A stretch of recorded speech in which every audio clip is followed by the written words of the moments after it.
How to disable developer mode in Windows. Wonder how you can disable developer mode in Windows? There are 3 easy ways to do it, and this video will show you how.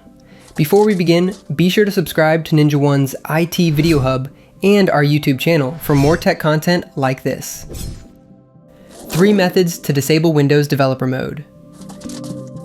In developer mode, users can access advanced features used in app development and debugging. However, regular end users typically don't need these features for their work, and IT admins would disable developer mode when deploying endpoints to such users. Here's how to do just that. Method 1. Settings. The first and easiest method to try is through Settings, ideal for small-scale deployment. Head to Settings, Update and Security, and For Developers. Under this section, simply toggle developer mode off. Restart your PC or sign off to save changes. Method 2. Group Policy Editor. The next method is via the group policy, generally used in domain or policy-based deployment. Run group policy and navigate to Computer Configuration, Administrative Templates, Windows Components, and App Package Deployment.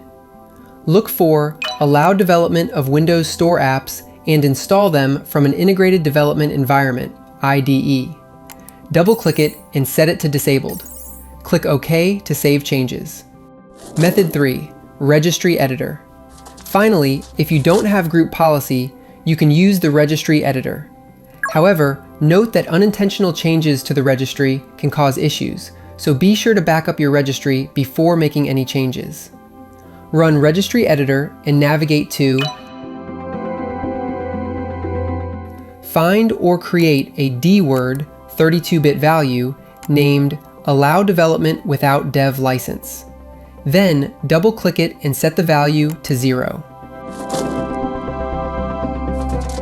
By disabling developer mode, users can find comfort and ease in working on a simple, good old-fashioned Windows system. For more information, check out our official blog post on how to disable developer mode on Windows, linked in the description below.